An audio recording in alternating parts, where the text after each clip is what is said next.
Hi, this is Chris Reddick with Chris Reddick Financial Planning, and today I'm going to talk about, in this blog post, comparing different withdrawal strategies for your thrift savings plan in retirement.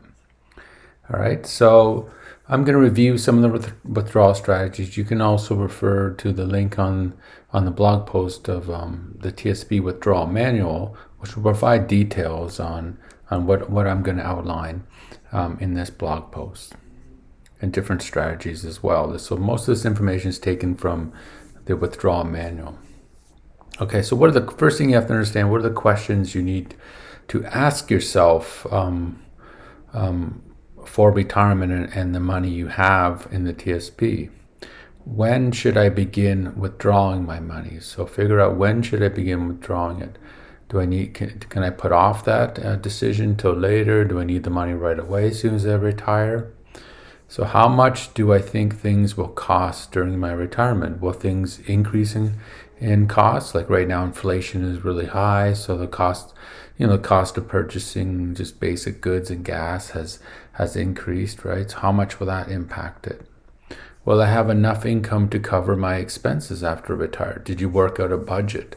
Will you have enough income to cover your expenses? Think about, what do you have in Social Security? What do you have in other retirement accounts?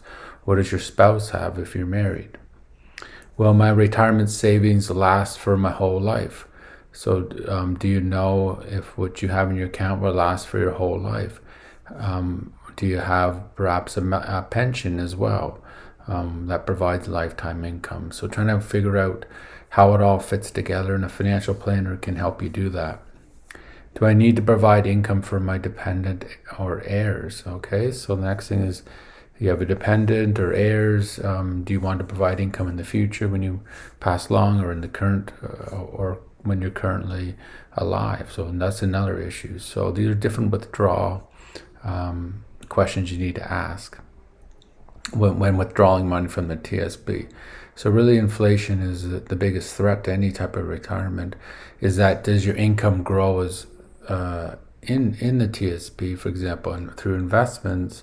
Does it beat inflation, right? So trying to figure out that is pretty important. All right, so different ways of tailing your withdrawal decisions. So some of the factors to think about: what additional sources of income will I have outside the TSP? So you have the TSP, you've been saving diligently in that. What kind of other sources of income do I have? Will you be paying off a mortgage during retirement? It's typically recommended, if you can, to pay off the mortgage before your retirement, so you can have a larger cash flow. Will you be moving to an area where expenses will be significantly higher or lower? So thinking about, when you retire, you're going to relocate to a lower cost city or other type of area across the country. All right, so the third area of this blog post talks about 3 withdrawal strategies that you can do with the TSP, and also you can roll the TSP into an individual retirement account or IRA as well. All right, so the first strategy is what's called the single withdrawal. So you could theoretically withdraw the entire amount of the TSP, and then you could spend it on a vacation, buy a new car, and so forth. But you need to think about the tax impacts of this. So if you withdraw a large amount of money and it's not in a Roth TSP, it's going to come out, it's going to be taxed, and it could push up in a higher tax bracket. The second thing to consider is the installment or periodic payments method. So you could get installments or periodic payments, like every month, quarter, or so forth. You can set this up in the TSP, and then it gives you the stream of income, which can be nice. And you control the stream of income, you increase it or lower it, and so forth.